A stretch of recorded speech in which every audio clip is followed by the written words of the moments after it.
চীনের দক্ষিণাঞ্চলে আঘাত হানতে যাচ্ছে টাইফুন ম্যাটমো। স্থানীয় সময় রোববার দেশটির সরকারি সম্প্রচার মাধ্যম সিসিটিভি জানায়, ম্যাটমোর প্রভাবে হাইনান ও গুয়াংডং প্রদেশে বইছে ঝোড়ো হাওয়া। প্রবল বর্ষণে ডুবে গেছে রাস্তাঘাট। নিরাপত্তার স্বার্থে এরই মধ্যে হাইনান প্রদেশে সব ফ্লাইট ও ফেরি চলাচল বাতিল করেছে কর্তৃপক্ষ। পরিস্থিতি মোকাবেলায় জারি করা হয়েছে সর্বোচ্চ সতর্কতা।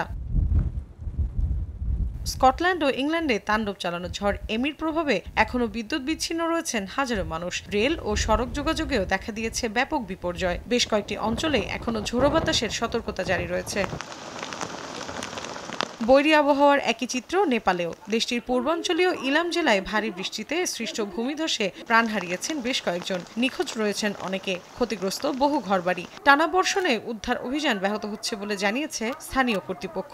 নেপালের কাভরে জেলায় প্রবল বর্ষণে পাহাড়ি নদীর পানি বিপজ্জনকভাবে বেড়ে যাওয়ায় শতাধিক পরিবারকে নিরাপদ স্থানে সরিয়ে নেওয়া হয়েছে। স্থানীয় প্রশাসন জানিয়েছে, শনিবার রাতে হঠাৎ বন্যার আশঙ্কা দেখা দিলে এ পদক্ষেপ নেওয়া হয়।